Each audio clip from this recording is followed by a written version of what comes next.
Hello everyone, welcome back to JCfinger. I finally built an orphanage. I've had a lot of requests for this. I wasn't quite sure how to go about it, but then of course I have come up with an idea and this is it. So this is the entrance, and I was inspired to create this entrance by this tree in front here. So what you have is this old school kind of entrance where it's meant to have creeping plants up the side of it. You've got the clock right in front, and you've got more plants on the other side here, and that's basically the entrance to the build. This clock obviously is supposed to be an old feature to the building, and then you've got the lamp, and then we have a picture which is supposed to be like a memorial slab of the person who set up this institution. So perhaps this is called St. Andrew's, and I have a little light on the top here which I thought was quite nice. So this is meant to be an old building that was taken over by a number of rich people. They've set up an orphanage, and of course they've renovated it. So there are some interesting, dashing modern features to the build, as you can see here. So some old features are in place, like the clock in front, but then it's renovated extensively. You have a field in the middle between the build in front and the build at the back, which is the main orphanage, and there is a gate that separates the field in the middle from the field within the orphanage grounds, where you have the main entrance to the orphanage itself. So there are 4 tower structures situated around the play area for the kids, and they're connected by corridors, and you'll see how it makes sense when we get inside. But I thought that it was important to create a build in this structure so that I could have a playground in the middle. Now there is obviously another play area in front where we have the basketball section and a little football field area in the corner there, but it's sectioned off by fences. So the only way into this orphanage is from the front entrance, which is how it should be. The security is very tight and it's good, and it's intended to keep the children safe.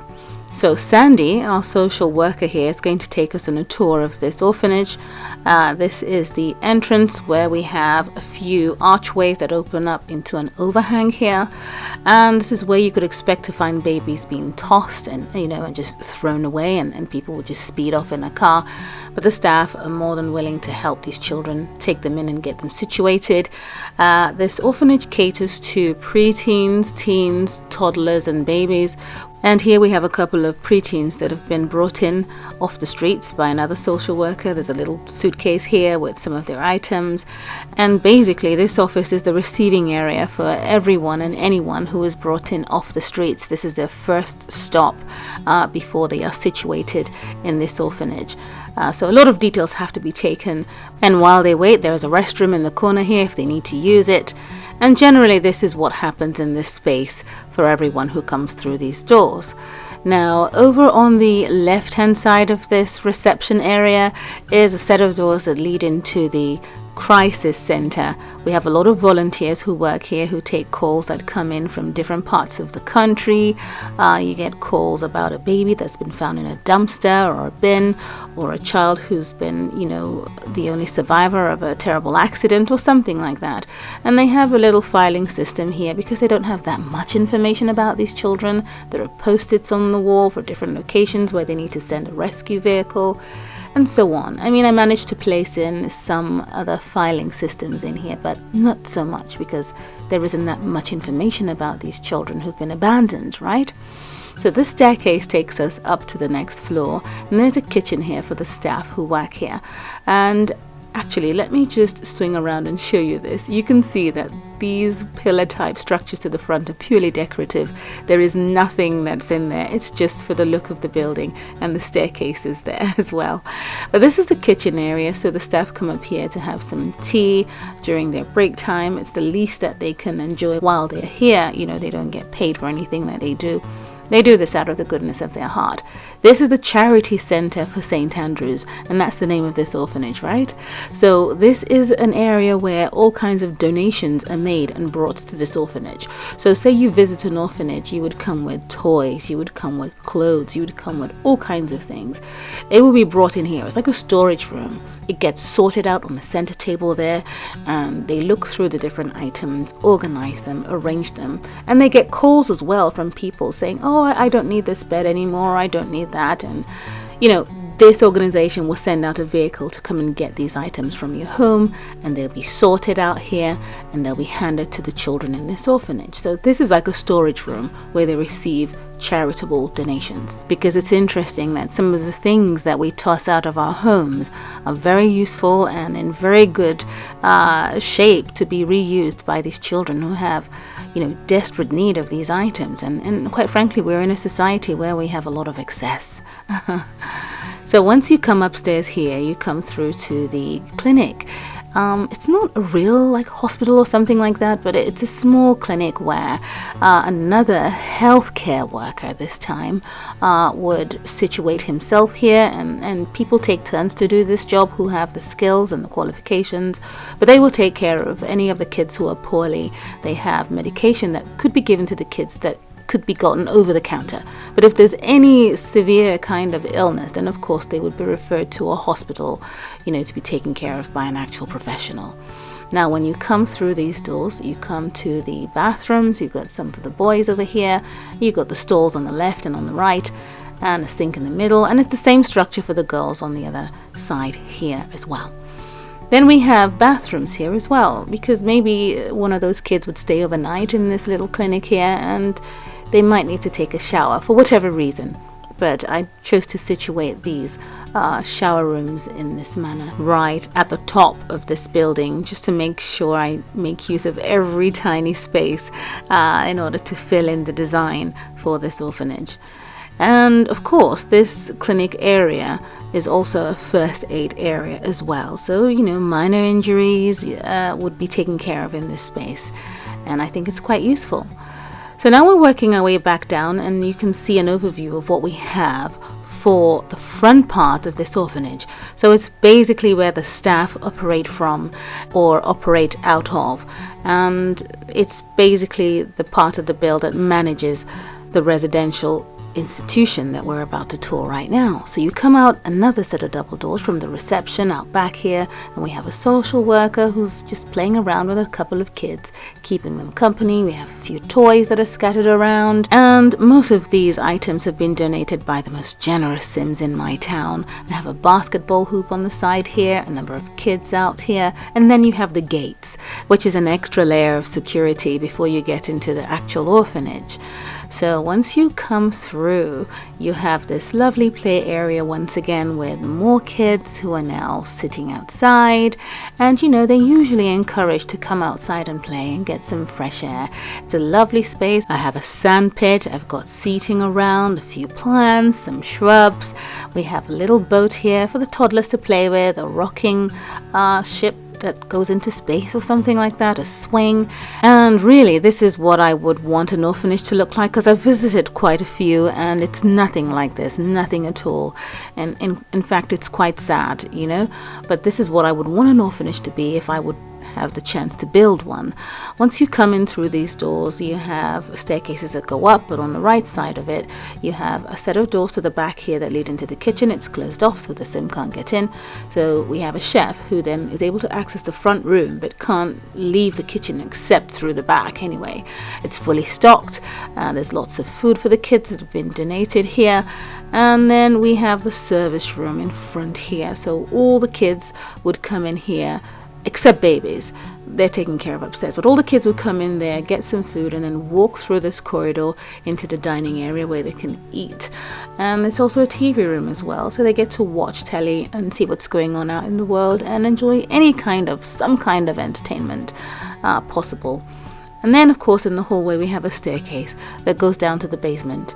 In the basement we have the caretaker's quarters. We have our caretaker here tinkering away at the hot water, trying to make sure that the hot water is running fine and is adequate for the entire, institution.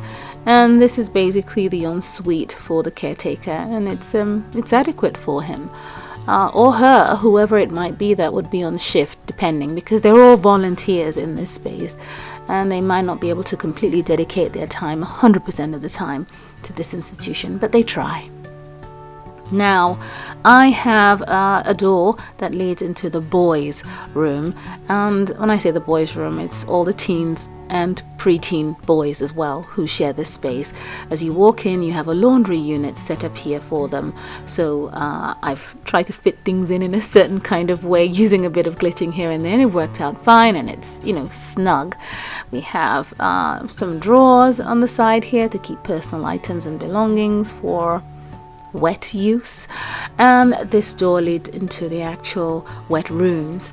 Now we have an interesting floor plan here. You've got these showers, so you can walk your way right around and every shower is usable. And then you have the toilet units right in the corner here, so we've got sinks in front and the stalls facing them directly. And there you have it. So it was quite an interesting floor plan to put together for that wet room, as I call it. And then we have the wardrobes for the boys, and there are 8 beds in here for them. So we have a number of Sims, well, just 2 in here reading books and just, hanging out indoors in this space. And this is what their room looks like. Again, this is not in reality what you have in most of the orphanages that I've visited anyway, but this is what we have on the ground floor. Now, up these set of stairs take us to the baby section, and then we have the teen bedroom that is also shared with preteens as well. You don't have a chance to pick and choose in these spaces, so you're given a bed. As long as you're a female, you stay in the female section. If you're a male, you stay in the male section. And the setup is exactly the same as it is for the boys downstairs. So they have their closet spaces here, and the same floor plan follows through as you saw downstairs into the wet rooms area. They have their own laundry section here, which is not really the case in reality, okay, but I just thought I'd set it up that way. And the bathroom floor plan is exactly the same as mirrored downstairs as you'd seen for the boys. And yes, it worked out quite nicely in this tower to situate the bathroom space like this, and the laundry section in the corner here for the girls. So the next room to visit is the room for the babies and toddlers. They share a space and it's unisex. But there is a story of a baby in here that I'm going to talk to you about and explain how she found herself here. It's the baby that belongs to Raquel and Jason. You might remember them from the story of the Hamptons. It was a few months after they had eloped to this island, and they've been raising their baby. They're very much in love, but they're very young and very immature and don't necessarily have an idea of how to look after a child. They got used to the baby's routine. The baby would sleep for about 3-4 hours at a stretch, and when the baby did that, they would steal away, push their boat out to sea, and have a lot of fun. This time they went over across to an opposite island that had nothing on it, but while they were playing, a storm had hit the ocean, and it became so severe, Jason and Raquel were unable to swim against the tide, and their boat pushed out to sea, and they were unable to get to it. The harder they tried, the more dangerous it got, and finally, after the ocean was circled by sharks, the boat had drifted off into the distance. Raquel and Jason had to swim back to the opposite island with no means of getting back to their shack. It's been a whole evening, a whole night, and now it's morning. And little Valerie has no one to take care of her.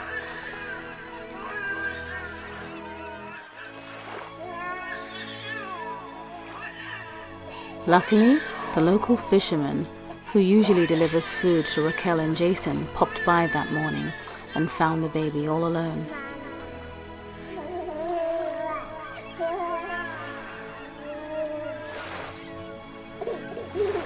It immediately became obvious to him that Raquel and Jason had come to harm, so he took the baby to town and checked her into the orphanage. So this is little Valerie here, and my social worker here is just going to take her over and get her cleaned up because I think she's done a boo-boo. So it's a unisex space. We've got feeding chairs, bouncers, and this is where they get changed. A few pictures on the wall just to keep the kids inspired. And of course, Valerie's been taken care of here, but certainly it would be nice if she had family to be there for her.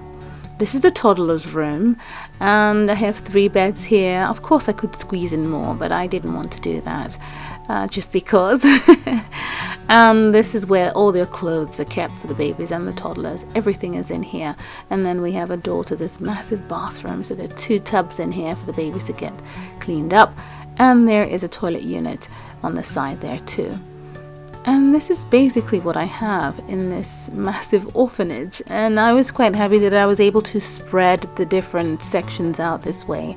But as I said, this is not what you would find in reality. I'm sure there are great orphanages out there, but for those that I have visited, once you step in, it's pathetic, it's sad, and you have a great sense of appreciation for what you have and the life that you have. One thing I will have you know is that Raquel's mum and dad, who are very wealthy, are partners in ownership of St. Andrew's.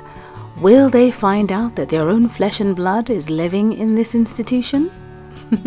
Thank you for watching, and I'll see you again soon. Bye!